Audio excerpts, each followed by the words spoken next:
You told us a little bit about yourself, so now let's get into the good stuff. So how did you really start up into trucking?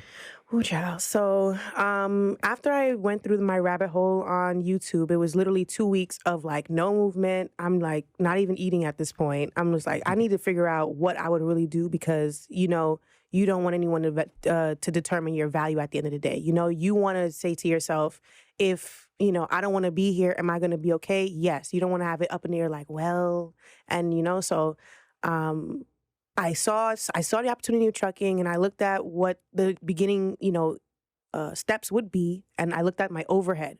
A lot of you who are asking about trucking right now, you need to look at your overhead.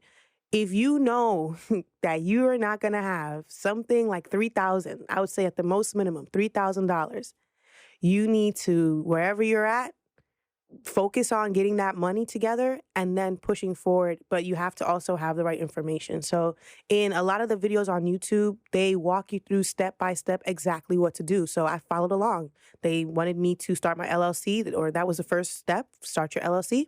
Started my LLC. I got my EIN number. The next step, you have to have your motor carrier authority, and you want to be interstate, which means you can go throughout all the states of America, and Canada.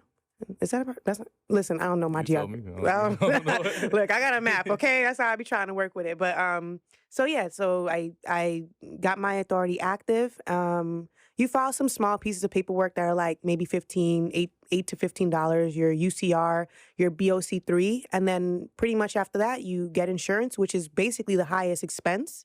My initial down payment for insurance was like about $2,000. And then once I got my certified mail from the government saying that I can be a registered motor carrier, I was like, okay, bet. I went to Penske, rented a truck, and the next day I was on the road. So that's pretty much how I jumped into it, just looking at YouTube, following step by step what they had on there. And I went with the flow. If they saying this is what works and they're literally showing examples, if they could do it, why not me? So that's how I shot my shot. So So 6 months. 6 months. So just the startup process, how long did that take?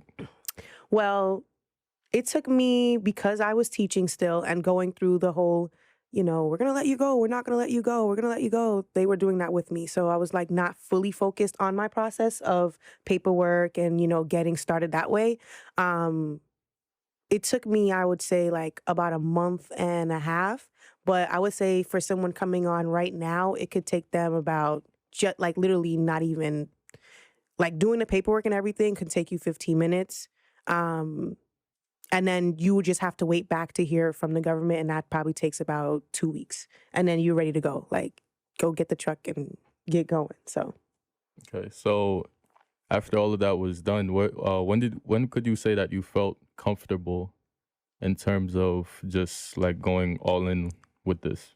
Well, I never felt comfortable. And I think that's something I wanted to make sure to say, like, you don't grow from just being in some like little comfort, like a little nest. You know what I mean? Like you either gonna go for it or you're not. A lot of people, and I can say this about myself, even with Forex, like at first it's like, all right, I just want to do some of this and some of that. And it's like, yo, do it or you're not doing it. You know what I'm saying? So December came and that's when I picked up my truck. I picked up my truck on December 23rd.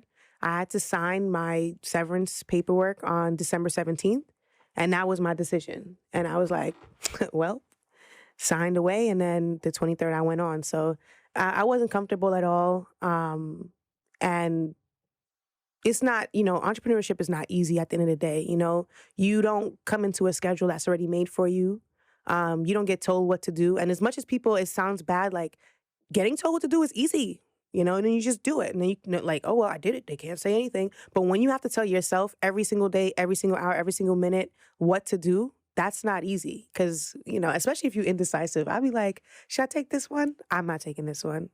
All right, I'm going to take this one. No, I'm not going there. Like, it gets really, like, it's all on you, So it's definitely something to get used to, I would say.